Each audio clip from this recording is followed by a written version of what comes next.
지난주에 우리는 오늘 이 본문 말씀 로마서 12장 1절 말씀 앞부분에 나오는 이 그러므로라는 이 말씀의 그 중요성에 대해서 살펴보았고요.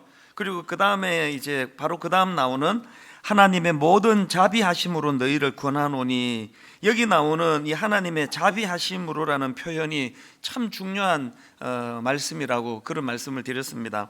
특히나 이 하나님의 자비하심으로라는 이 말씀이 우리 삶에서 늘 구현이 돼야 되는데 왜 그래야 하는지를 이제 두 가지로 설명을 드렸습니다. 첫째로는 왜 우리 삶에 하나님의 자비하심이 흘러 넘쳐야 한다고 말씀드렸습니까? 그래야 나도 다른 사람들에게 이 자비하심으로 그들을 대할 수 있다고, 심지어는 원수들조차도 이 하나님의 자비하심으로의 능력이 있어야 그들을 용서할 힘이 생기기 때문이라고 그런 말씀을 드렸습니다. 그런가 하면은 두 번째로 우리 삶에서 하나님의 자비하심으로 이게 왜 이루어져야 하느냐, 그래야 이 하나님의 자비하심이 예배적 삶의 원천이 된다는 것을 알기 때문이다, 그런 말씀을 드렸는데요. 이제 오늘은 두 번째 시간으로 이 두 번째 항목에 대해서 좀 살펴보려고 합니다. 1절 말씀을 다시 보시겠습니다. 그러므로 형제들아, 내가 하나님의 모든 자비하심으로 너희를 권하노니 너희 몸을 하나님이 기뻐하시는 거룩한 산 제물로 드리라. 이는 너희가 드릴 영적 예배니라. 제가 이 1절 말씀에서 발견한 그 중요한 포인트가 뭐냐 하니까요, 지난주에 말씀드리지 않았습니까? 로마서는 전반부와 후반부로 나눌 수 있는데, 이제 전반부인 1장부터 11장까지에서는 하나님께서 우리를 위해서 해주신 일들, 이것들을 담고 있었고, 후반부인 12장부터 16장까지는 그 은혜에 감사해서 우리가 하나님께 드려야 할 것들, 그래서 이제 많은 윤리와 또 우리가 해야 될 여러 덕목들이 이제 열거된다고 말씀을 드렸는데요. 제가 발견한 포인트가 뭐냐 하니까, 이렇게 후반부인 12장부터 16장까지 우리가 해야 할 일들에 대한 많은 열거가 나오는데, 그 많은 것들 중에 제일 먼저 나오는 게 예배라는 것입니다. 이는 너희가 드릴 영적 예배니라. 우리가 하나님의 은혜에 감격한다면 우리의 삶도 바뀌어야 되고, 태도도 바뀌어야 되고, 이웃을 대하는 우리의 자세도 바뀌어야 되고, 많은 게 바뀌어져야 되지만 그 중에 가장 먼저 또 중요한 것은 예배에 대한 태도가 달라져야 된다는 겁니다. 하나님은 우리가 드리는 어떤 헌신, 섬김보다도 이 예배를 귀하게 여기는 사람을 하나님은 찾으신다는 겁니다. 요한복음 4장 23절, 아버지께 참되게 예배하는 자들은 영과 진리로 예배할 때가 오나니 곧 이때라. 그 다음 보십시오. 아버지께서는 자기에게 이렇게 예배하는 자들을 찾으시느니라. 우리 삶에 이 하나님의 자비하심으로라는 이 감격이 넘쳐난다면 우리는 그 열정을 예배자로 바르게 서는 것으로 이 에너지를 흘려보내야 된다는 겁니다. 이 말씀을 준비하다가 여러분 이 찬양 아시죠? 완전하신 나의 주 의의 길로 날 인도하소서. 이 가사를 보니까요, 행하신 모든 일, 1장부터 11장까지를 압축한 말씀 아닙니까? 하나님이 우리를 행하신 그 모든 일들을 생각하니까 그 주님의 영광이고, 그 주님을 우리가 경배하는데, 바로 그 다음 이런 1장부터 11장을 요약해 놓은 것 같은 이 찬양이 후렴으로 가서 어떻게 연결이 됩니까? 예배합니다, 찬양합니다, 주님만 날 다스리소서. 예배합니다, 찬양합니다, 주님 홀로 높임 받으소서. 이 부분은 로마서로 치면은 후반부 12장부터 16장까지에 나오는 가장 중요한 것, 네가 하나님의 은혜를, 하나님이 네 구원을 위하여 행하신 일들을 기억하느냐? 예배자의 자리로 가거라. 이게 오늘 본문에서 제가 발견하는 굉장히 중요한 포인트예요. 그래서 이제 오늘 이 문제를 좀 다루려고 하는데요. 자, 그렇다면은 이제 이런 질문이 가능할 거 아니겠습니까? 그렇게 예배자로 서는 게 그렇게 중요하다고 한다면 뭘 어떻게 어떻게 하나님께 드리는 예배가 하나님이 원하시는 예배인가, 어떤 예배를 드려야 되느냐, 오늘 본문에서 저는 바로 이 질문에 대한 힌트를 다 이 본문이 담고 있다고 생각을 합니다. 그런 관점으로 1절을 다시 보니까요, 그러므로 형제들아 내가 하나님의 모든 자비하심으로 너희를 권하노니 너희 몸을 하나님이 기뻐하시는 거룩한 산 제물로 드리라. 이는 너희가 드릴 영적 예배니라. 여러분, 여기 나오는 영적 예배니라 할 때 영적은 원어로 보면은 이건 합당한, 또 합리적인, 이런 뜻을 가진 단어예요. 어떻게 드리는 게 합당한 예배라고요? 구약에서는 양을 잡고 소를 잡고 비둘기를 잡고 이렇게 짐승을 잡아가지고 죽여서 하나님께 제물로 드렸는데, 바울은 그런 거 말고 네 몸을 드리라는 거예요. 네 몸을. 여기 나오는 몸은 헬라어로 소마라는 단어인데요, 이 단어는 몸, 육체 이런 뜻도 있지만 오늘 본문에서는 이 단어가 전인격적인 삶, 이걸 가리키는 단어로 쓰였다는 사실이에요. 그 전인격적으로 드려지는 삶, 전인격적인 삶, 이게 뭘 의미하느냐, 그건 오늘 본문을 유진 피터슨이 쓴 메시지 성경으로 보니까 이걸 잘 담고 있는데요. 자, 한번 들어보십시오. 그러므로 나는 이제 여러분이 이렇게 살기를 바랍니다. 하나님께서 여러분을 도우실 것입니다. 그 다음 한번 보십시오. 여러분의 매일의 삶, 일상의 삶, 그리고 이걸 강조하느라고 이제 따로 떼서 표현하는데요, 자고 먹고 일하고 노는 모든 삶, 여러분의 매일의 삶, 일상의 삶을 하나님께 헌물로 드리십시오. 하나님께서 여러분을 위해 하시는 일을 받아들이는 것이 바로 여러분이 그분을 위해 할 수 있는 최선의 일입니다.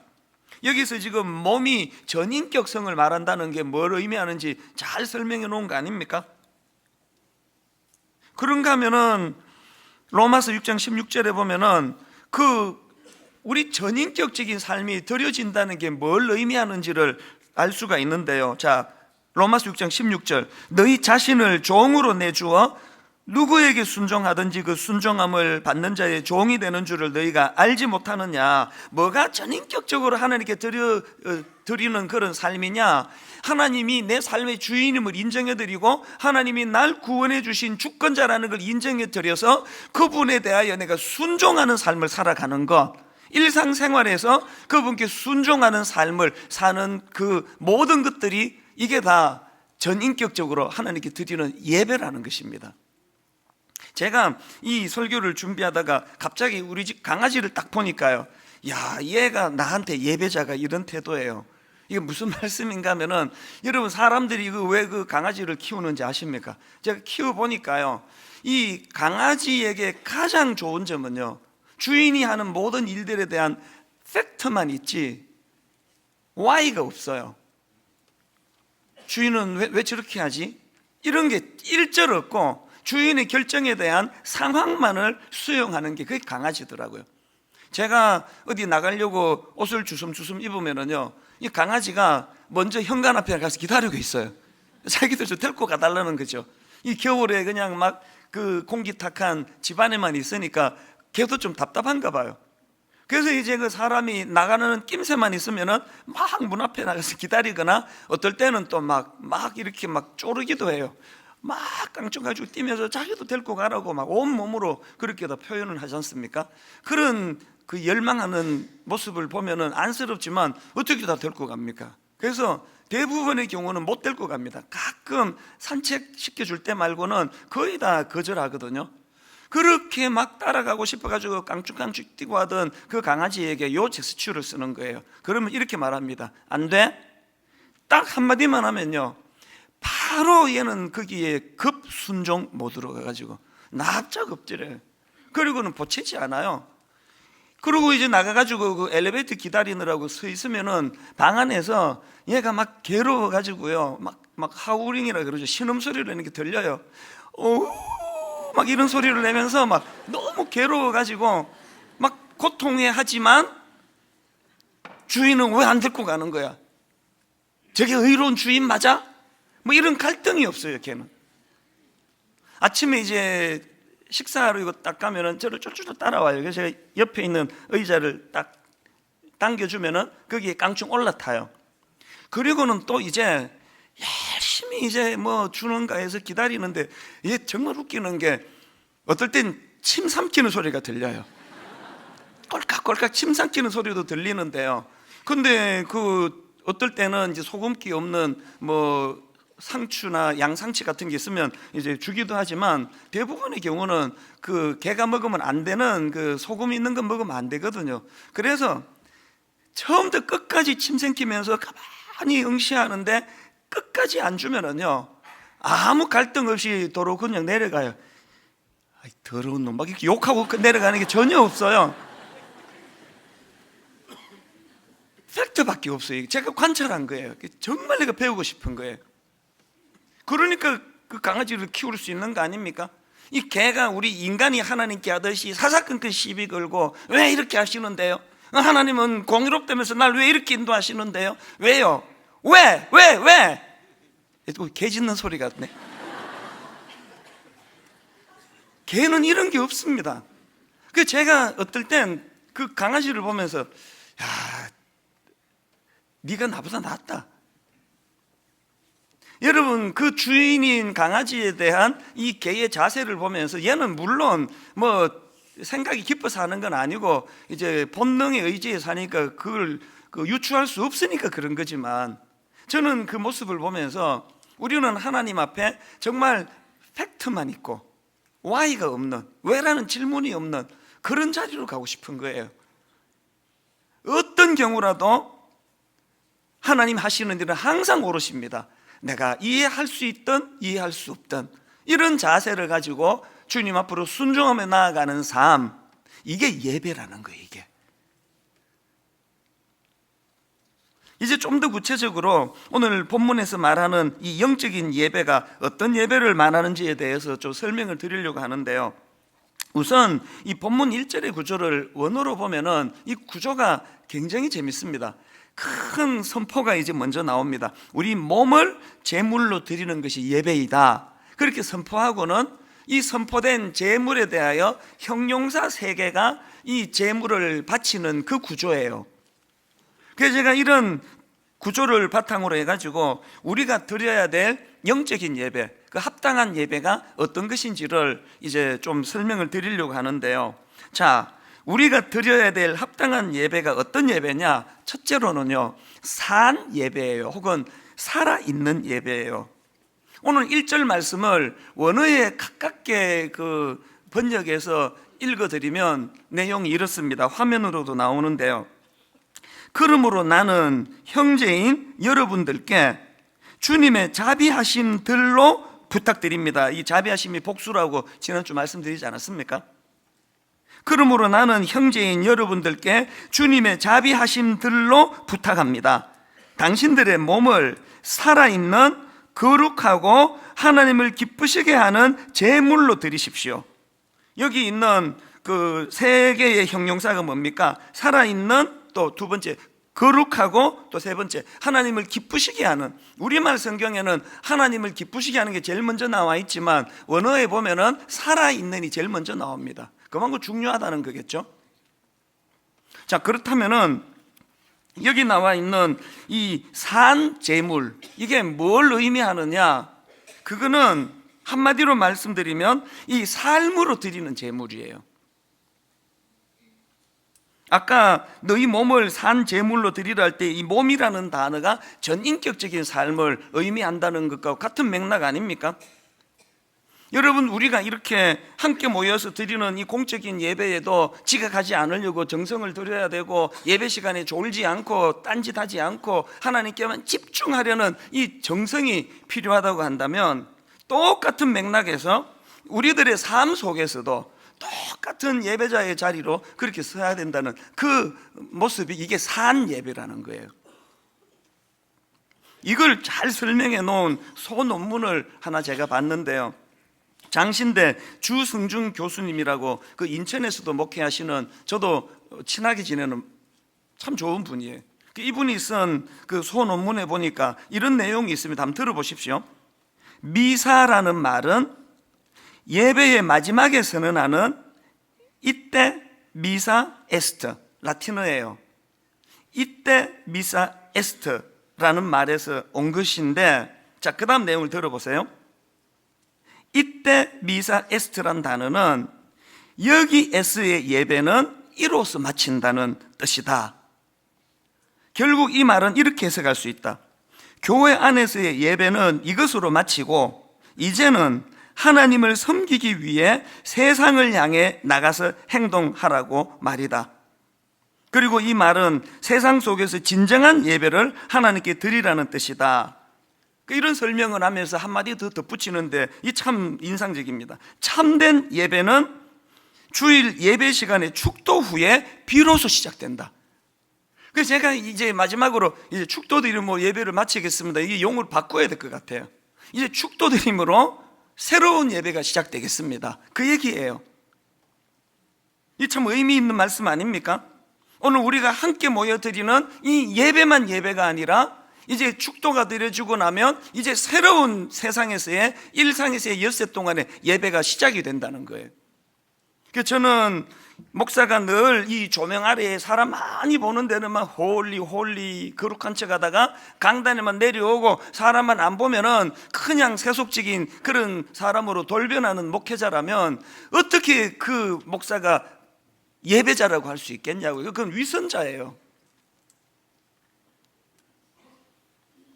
그런가 하면은 일상에서 드려지는 그 모든 우리 삶이 아우러져 이게 예배자의 자리로 가는 것이라면 중요한 거 하나 있지 않습니까? 여러분, 이번 동계올림픽에서 가장 그 유행으로 관심을 끌었던 게 영미! 이거 아닙니까?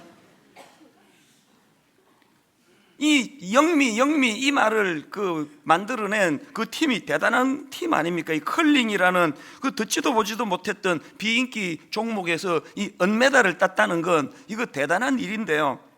제가 감동을 받은 게 뭐냐 하니까 그 은메달 따고 그 미국의 타임지에서 이런 보도가 나갔다고 합니다.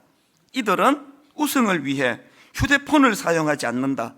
슈퍼스타가 된 사실조차 모르고 있다. 실제로 동계올림픽 하기도 전에 그 핸드폰 다 모아가지고 그 코치한테 다 반납했다 그러잖아요. 왜 그렇게 합니까? 저는 그게 예배자의 자세라고 생각합니다. 그들이 목표로 하는 그 한 방향을 향해 나가기 위하여 그 주변에 잡다한 것들을 다 끊는 거예요. 다 단절하는 거예요. 그런가 하면은 이번 동계올림픽 때 또 감동이 된 선수 하나가 더 있는데 윤성빈 선수라고요. 그 스켈레톤이라고 뭐 용어 자체는 나 처음 들어봐요. 그런 생소한 스켈레톤에서 금메달을 땄는데요. 이건 뭐 압도적인 금메달이래요. 이 추종을 불허하는. 근데 제가 감동한 건 이런 기사 내용인데요. 밝은 표정으로 인터뷰하던 윤성빈은 수년간의 훈련 과정을 떠올리면서는 감정이 북받친 듯 눈시울이 붉어졌다. 눈물이 맺힌 윤성빈의 얼굴에 경련이 일어났다. 그는 말을 제대로 잇지 못했다. 저는 그 인터뷰 장면을 화면으로 직접 봤거든요. 되게 씩씩한 선수더라고요. 자신감이 넘치고 자신 있다고. 그러다가 갑자기 막 이 기사에 나온 그대로 눈물이 맺히는 그거는 자기가 오늘 이렇게 인터뷰하기까지 그 지난 4년의 세월 동안에 그 온 정성을 다하는 그 훈련했던 그 피를 말리는 시간들이 불쑥 떠올라지니까 눈시울이 붉어지는 거예요. 저는 그 인터뷰를 보면서 목사니까 정말 내 삶의 마지막이 내 저런 인터뷰하는 것으로 인생이 마무리될 수 있다면 내가 주님 앞에 섰을 때 내가 주님 사랑하는 그 마음 때문에 로마서 1장부터 11장에서 내게 향하신 그 구원의 은총이 감격해서 정말 아버지 제가 본능을 억누르고 싸워 이기며 온전한 예배자가 되려고 주님 애썼습니다. 눈시울이 붉어지면서 주님께 고백할 수 있는 그런 자리에 내가 설 수 있다면 얼마나 좋겠나.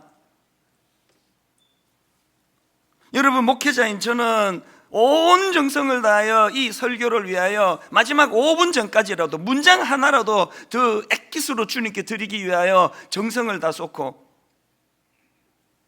성도 한 분 한 분 필요해서 상담을 요청하고 필요해서 신방을 가야 될 때 모든 성도들을 대하는 마음으로 그 한 사람 한 사람에게 정성을 다 쏟는 그런 목사가 돼야 되겠다고 그런 결심을 할 때 여러분은 여러분의 삶의 자리에서 어떻게 내가 산 예배자로 내 일상생활에서 하나님께 드려질 수 있을지, 이런 걸 몸부림치는 삶이, 이게 하나님이 그거 참 온전한 예배다 그렇게 말씀하시는 예배라는 겁니다. 그런가 하면 두 번째로 우리가 드려야 될 합당한 예배가 뭐냐 하니까 거룩한 예배예요. 1절을 다시 보십시오. 그러므로 형제들아, 내가 하나님의 모든 자비하심으로 너희를 권하노니 너희 몸을 하나님이 기뻐하시는 거룩한 산 예배로 드리라. 존 머리라는 분의 그 로마서 주석을 보니까 이 부분을 이렇게 해석하더라고요. 거룩은 죄의 몸을 특징 짓는 더러움 및 모든 감각적 정욕과 대조를 이룬다. 이 열거되는 이 모든 게 지금 이 땅에서 일어나는 그 역겨운 내용들을 반대로 생각하면 그게 거룩이다, 그 얘기예요. 거룩은 죄의 몸을 특징 짓는 더러움 및 모든 감각적 정욕과 대조를 이룬다. 로마서 1장 7절에 보면은 바울이 이렇게 그 지역에 예수 믿는 사람들을 이렇게 칭합니다. 로마에서 하나님의 사랑하심을 받고 성도로 부름받은 모든 자에게, 여기 나오는 성도는 헬라어로 하기오스라는 단어인데요, 이 하기오스는 성결, 거룩, 또 구별, 이런 뜻을 가진 단어입니다. 이 헬라어 하기오스에 해당되는 구약의 히브리어가 카도시인데요, 이 단어는 아마 귀에 익으실 거예요. 몇 번 설명을 드렸거든요. 카도시는 이 단어의 기본 의미가 자르다, 영어로 컷이라고, 그게 거룩이에요. 이 악한 세상을 구별되게 살아가는 거, 컷하는 거, 이게 거룩이래요. 그리고 또 이런 삶을 살려고 애쓰는 사람들이 그게 성도래요. 사실 집사님, 권사님보다 훨씬 아름다운 언어가 성도님이에요. 그 당시 로마는 오늘 대한민국 못지않게 성적으로 타락하고 문란한 세상이었다고 다 알려져 있거든요. 그 세상 속에서 거기에 뒤섞여 살지 않고 구별된 삶, 컷, 이런 삶을 사는 게 그게 성도라는 겁니다. 지금 대한민국을 뒤흔들고 있는 그 여성들의 성폭행 피해를 고발하는 미투, 그 나도 당했다 그런 뜻이라고 하네요. 그 정말 분노가 생기는 게 뭐겠습니까? 주로 그런 짓을 하는 사람들을 보니까 교수님, 여러분 그 대학 들어간 그 19살, 20살의 그 어린 애들에게 그 교수라는 존재는 자기 삶에 그 보고 배우고 흉내내야 될 인생의 샘플 아닙니까? 그렇게 존경하는 제자들을 불러내가지고 그 성추행을 했다, 못된 짓을 했다, 이거는요 그냥 한번 성추행하는 그 정도가 아니라 그 영혼을 짓밟는 짓이라고 생각합니다. 그 너무나 악한 짓 아닙니까? 그 문화계에 무슨 거목이라고 주목받는 어떤 스승이 있다, 그 문화생들은 하늘처럼 그 존재를 우러러 보면서 배워야 되는 존재인데 그런 존경을 표하는 사람을 불러내가지고 그런 악한 짓을 했다, 그거는 간단한 성추행의 문제가 아니에요. 저는 개인적으로 마음에 더 많이 고발이 돼야 된다 생각해. 다 까발켜지고 수치당하고, 그래서 다시는 우리나라가 이런 부끄러운 은밀한 곳에서 이런 저질적인 일들이 행해지지 않는 그런 나라가 됐으면 좋겠습니다. 그러면서 저는 솔직히 조마조마해요. 어느 목사한테 당했다, 이게 터트려질까봐 매일 조마조마해요. 다행히 아직까지는 그런 게 안 나오지만 정말 없었을까요? 없었기를 바라고 또 바랄 뿐이에요. 교회에서는 그런 거 나오면 안 됩니다. 왜? 컷이니까. 그런 악한 세상과는 구별된 이 거룩이 교회의 가장 중요한 특징이 되어야 되니까요. 제가 지난번에 하나님께서 모세를 민족의 지도자로 부르시면서 그 요구하신 게 두 가지라고 말씀드리지 않았습니까? 하나는 그 손에 든 지팡이를 땅에 던지라, 이걸 요구하셨다고 또 의미를 제가 설명을 드렸는데, 사실은 이것보다 먼저 요구하신 게 바로 네 발에서 신을 벗어라. 자, 그 내용을 담고 있는 출애굽기 3장 4절 5절을 한번 보시겠습니까? 우리 같이 한번 읽어보시겠습니다. 여호와께서 그가 보려고 돌이켜 오는 것을 보신지라 하나님이 떨기나무 가운데서 그를 불러 이르시되 모세야 모세야 하시매 그가 이르되 내가 여기 있나이다. 하나님이 이르시되 이리로 가까이 오지 말라. 내가 선 곳은 거룩한 땅이니 내 발에서 신을 벗어라. 저는 여기 나와 있는 이 두 메시지가 진짜 중요하다고 생각해요. 하나는 뭐예요? 네가 선 곳은 거룩한 땅이라는 거예요. 그런데 여러분, 이게 지금 하나님이 모세를 그 어떤 신비로운 아무도 밟지 않은 그런 땅으로 인도한 게 아니고요, 사실은 그 하나님이 거룩한 땅이라고 말했던 그 땅은요, 모세가 일상으로 드나들던 익숙한 땅이에요. 우리로 치면 교회에서 집에 가는 길, 집에서 교회 가는 길 막 담배꽁초 흩어져 있고, 저기는 또 누가 담배 연기 뿜기고 막 매연나고 그곳이에요.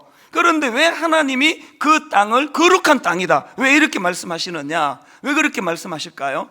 지금 하나님이 임재해 계시거든요.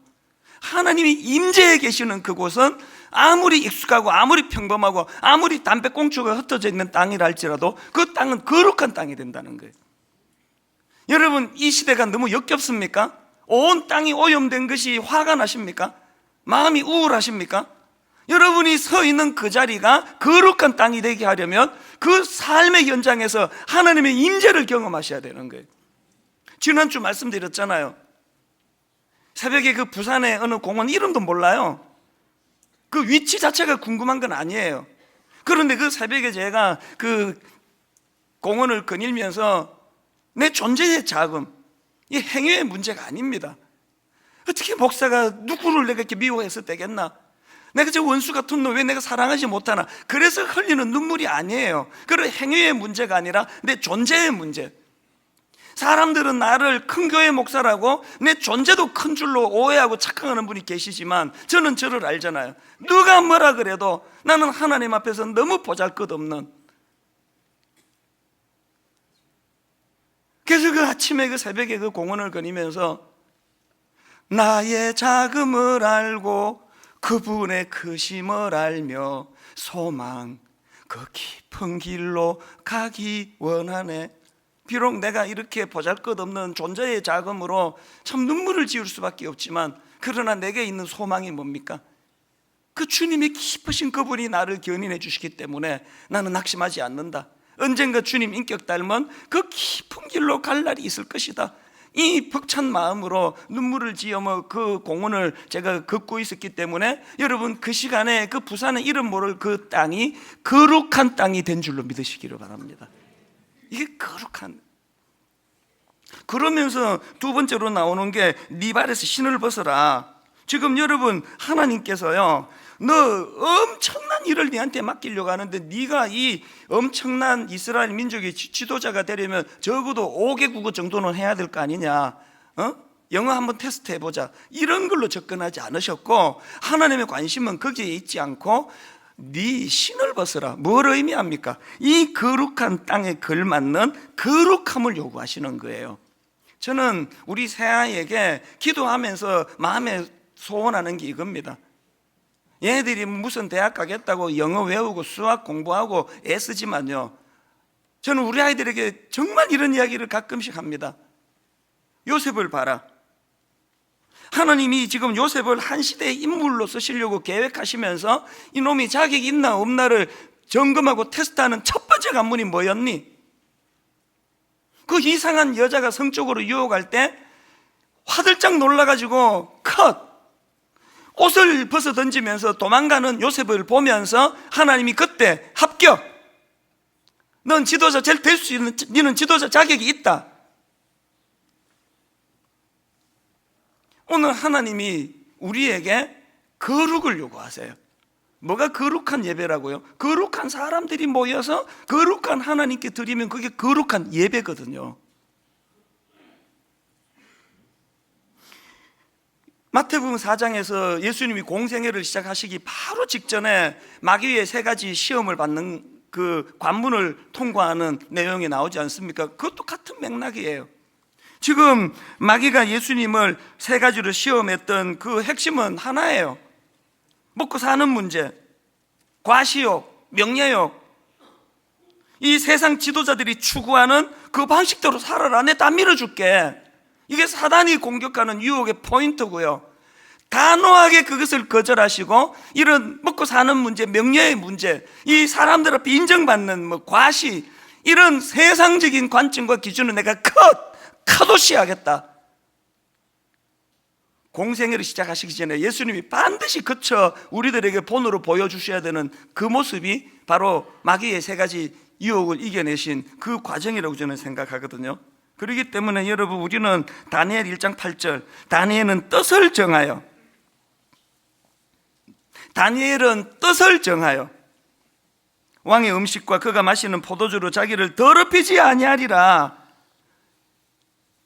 그 미투 운동이라는 억장이 무너지는 이 여성을 한 인격적으로 바라보지 않고 그저 놀이객감으로 생각하는 그런 교수니 문학의 금옥이니 이런 지도자급에 있는 사람들조차도 이런 저질적인 태도를 가지고 살아가는 이 시대에 나는 그런 세상에 물들지 않겠다. 어떤 경우라도 부자도 가난한 사람도 어린애도 연세 드신 백발이 승승한 어르신도 남자도 여자도 이런 것으로 구분 짓지 않고 하나님의 형상을 닮은 한 인격, 함부로 대할 수 없는 그런 거룩을 회복하는 예배자들이 모인 분당 우리 교회 예배가 되기를 바랍니다.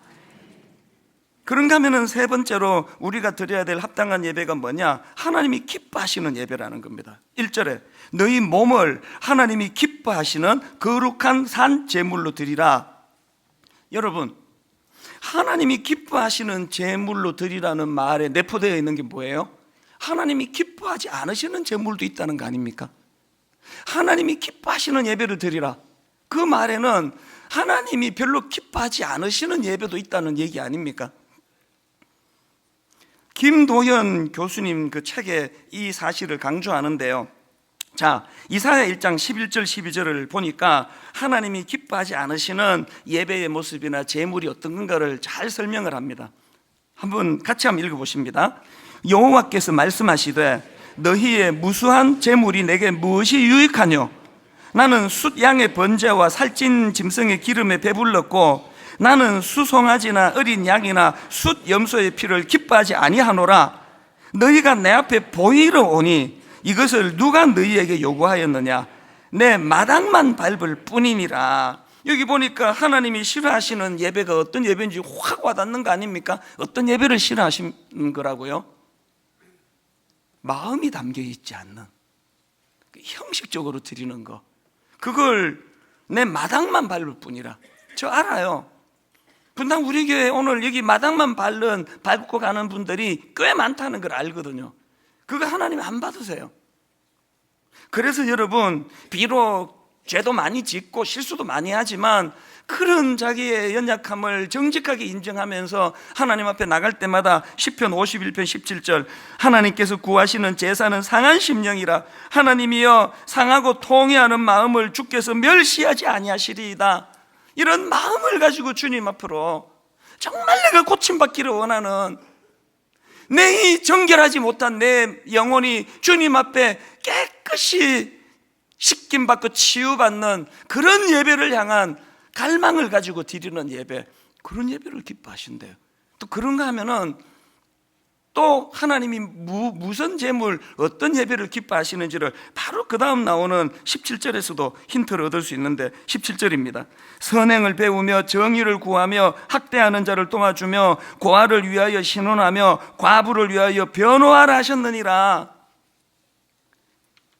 엿새 동안의 일상의 삶에서 네가 이웃을, 가난한 자들을, 불쌍한 자들을, 또 정의롭지 않은 이 세상에 어떤 삶을 살았는지가 그게 오늘 여러분이 제대로 된 예배자인지 아닌지를 판가름한다고 한다면 오늘 여기서 눈 똑바로 뜨고 안 졸고 쳐다보는 거기로 예배자리에 승패가 나는 게 아니라 여러분의 엿새의 삶이 이미 나는 좋은 예배자인지 그렇지 않은 예배자인지가 판가름이 난다는 거예요.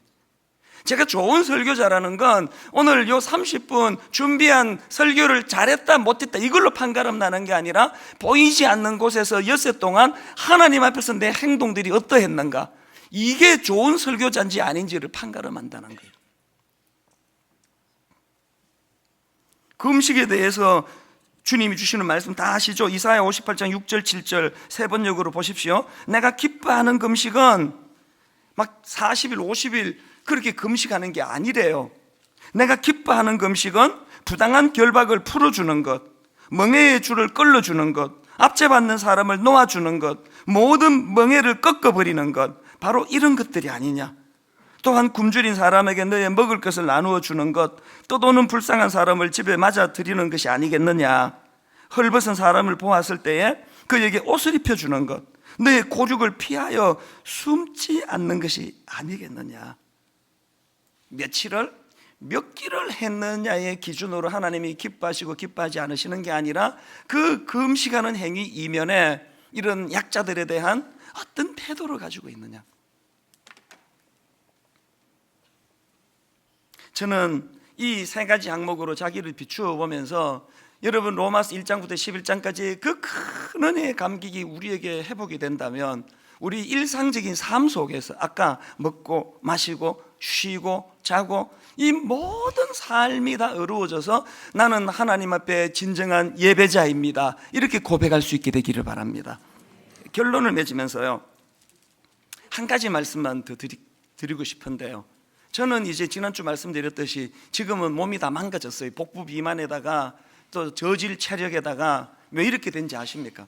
사실 제가 한때는 한 2, 3년 전까지만 해도요, 정말 다이어트 해야 되겠다 그래가지고 그 월요일 날 쉬는 날에는 자전거, 여기서 분당에서 자전거 타고 여의도까지 그 쌍둥이 빌딩까지 갔습니다. 천호대교 다리 밑에서 돌아오고 4시간, 5시간씩 자전거를 타고, 그리고 또 등산도요, 월요일 날 여기다가 그 차 대놓고 요 바로 그 산 있지 않습니까? 저 산에서 남한 산성까지 등산 5시간씩 등산했습니다. 그리고 막 먹는 음식에 대해서도 얼마나 막 그래서 집사람이 맛있는 거 갖고 오면은 사탄아 물러가라 그러면서 다 물리치고 그렇게 노력을 많이 했는데 이게 재미가 없는 거예요. 이게 뭐 살이 좀 빠지고 이래야 재밌지 뭐 거의 안 빠지더라고요. 그래서 제가 하다가 재미가 없어가지고 때리쳐라 그냥. 그래서 먹을 거 갖고 오라 그래서 막 먹고, 등산 뭐 해도 이 몸무게고 안 해도 이 몸무게인데 그러면서 운동도 안 하고 자전거는 지금 뭐 녹이 다 슬을 정도예요. 기름칠을 해야 될 정도로. 그런데 제가 진짜 무서운 교훈을 하나 찾았는데요, 그렇게 이제 이거 뭐 이렇게 애써서 운동하고 해도 뭐 살도 안 빠지고 그래서 에란 모르겠다, 먹자, 운동하지 말자, 딱 그러고요, 한 석 달 지나면서부터 찌기 시작하는 게요, 그게 이제 배가 이렇게 된 거예요. 내가 다 오픈한다 그랬죠. 영적으로 제가 이거를 늘 돌아봐요. 오늘 여러분 그래도 말씀대로 살려고 애쓰고 큐티, 기도 생활 그렇게 애를 써도 재미가 없는 분, 이거 뭐 성화가 멀고 이거 뭐가 달라지는지 모르겠다고, 그거 여러분 오해하시면 안 됩니다. 그렇게 애쓰시는 그 과정이 있었기 때문에 그 정도 유지가 되는 거예요. 거기서 조금만 방심하면 그 뭐 미투 이런 짓을 저지르는 남자들이 막 뿔 달린 괴물들이 아니잖아요. 조금 방심하면 그렇게 되는 거예요. 오늘 성령님이 무엇보다 여러분을 애쓰시는 여러분들을 위로해 주시기 바랍니다. 네 표 하나도 안 나는 것 같지만 네가 애쓰면 내가 다 안다. 그렇게 네가 삶 속에 거룩하게 살려고 노력하는 거 내가 다 알고 있다. 그래서 그렇게 유지가 되는 거야. 오늘 결론을 저는 이 찬양으로, 아까 우리가 불렀던 이 찬양으로 마무리 짓기를 원합니다. 완전하신 나의 주, 의의 길로 날 인도하소서. 행하신 모든 일 주님의 영광, 1장부터 11장까지 하신 모든 일들을 인정해 드립니다. 그래서 어디로 갑니까? 예배합니다. 찬양합니다. 예배자의 자리로 나가기 원합니다. 이 원리를 기억하시면서 우리 함께 같이 찬양하기 원합니다. 완전하신 나의 주, 완전하신 나의 의의 길로 날 인도하소서. 행하신 모든 일 주님의 영광 다 경배합니다. 우리 다시 한번 찬양하기 원합니다. 완전하신 나의 주,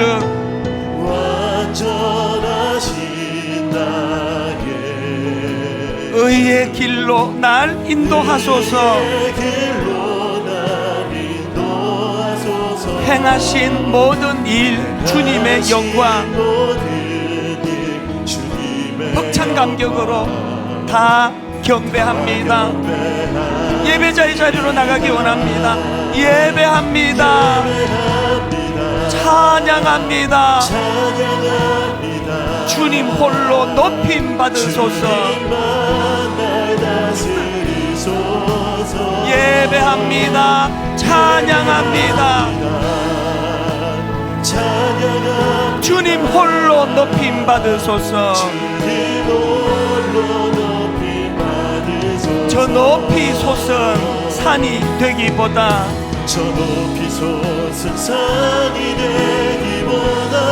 여기 오름직한 동산이 되기.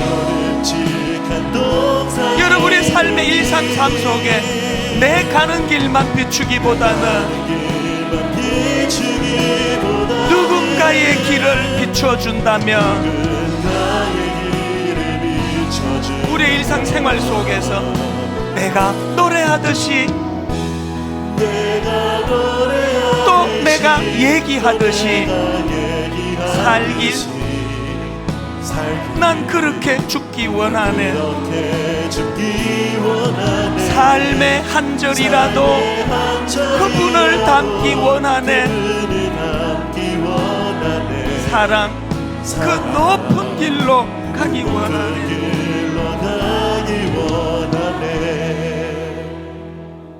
저는 이 찬양을 흥얼거리며 그 공원길을 걷던 그 시간, 그 장면, 그 장소가 너무너무 머릿속에 선명한데요. 저는 여러분이 이번 한 주간 여러분 삶 속에서 나의 작음을 알고 이 교만을 떨치고 그분의 크심을 알고 소망 그 깊은 길로 가기 원하네. 그런가 하면은 저는 이 가사 중에 너무 내 마음을 뜨겁게 하는 한 대목이 있는데요. 삶의 한 절이라도 그분을 담기 원하네. 너무 죄송하고 부끄러워서 1절부터 4절까지 다 닮을 자신이 있습니다. 그렇게 말하지 못할 것 같아요.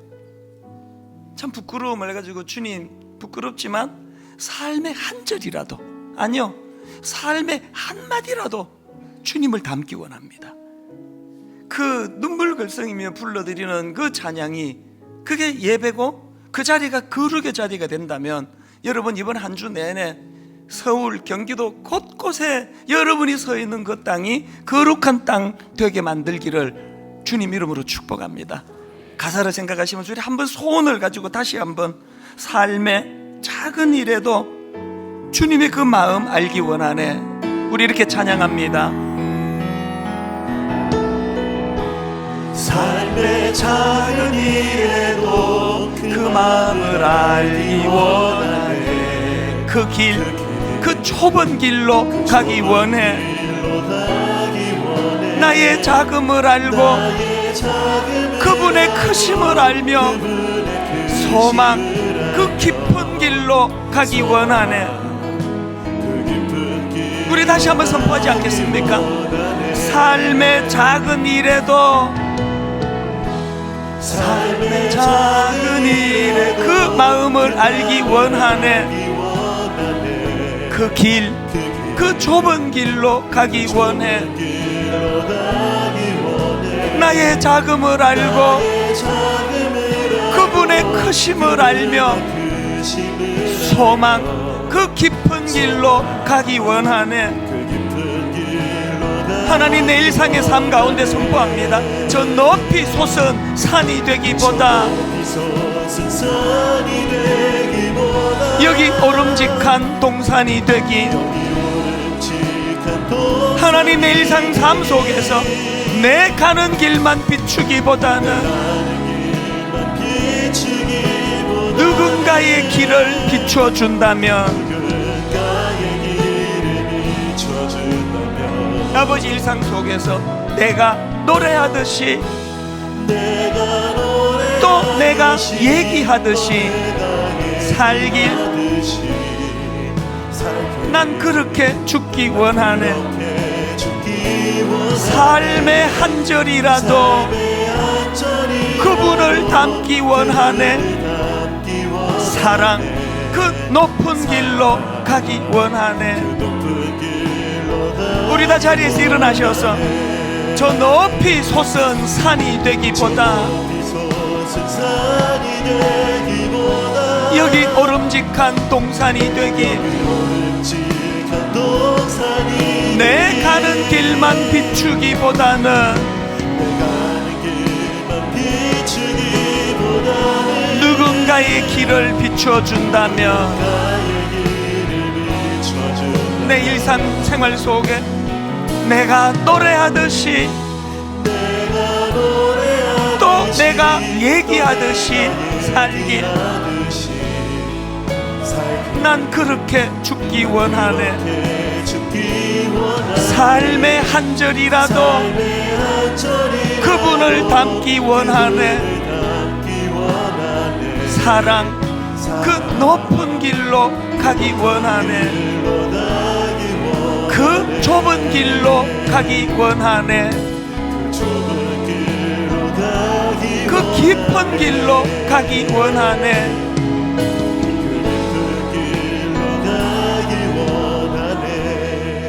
이제 여러분 여기서 예배가 끝나면 이제 새로운 예배가 시작된다면, 하나님 이번 한 주간 방금 불러드린 이 찬양이 구현되는 한 주간 되기 원합니다.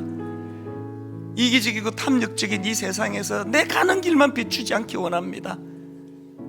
나 자신을 돌아보면 여전히 연약하고 초라하고 보잘것없지만 소망이 있는 것, 그분의 깊으심을 붙잡고 있기 때문입니다.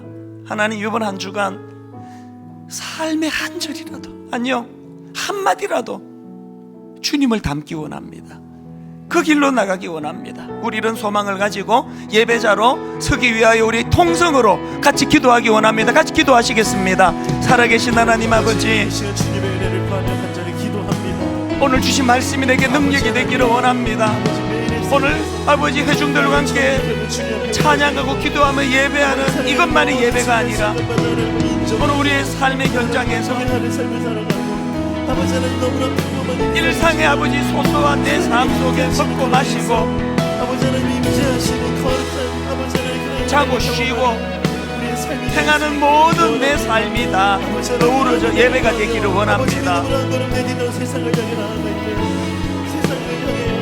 삶의 한 절이라도, 삶의 한마디라도 주님을 닮기 원하는 이 마음이, 이것이 예배가 되는 줄 믿습니다.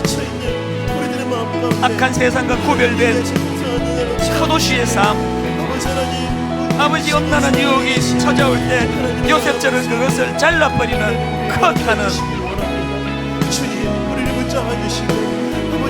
하나님 우리에게 요구하시는 거룩의 삶, 네가 서 있는 그 땅은 거룩한 땅이니 신을 벗어라 말씀하실 때 아버지 거룩함으로 순종하는 한 주간이 되도록 인도하여 주시옵소서.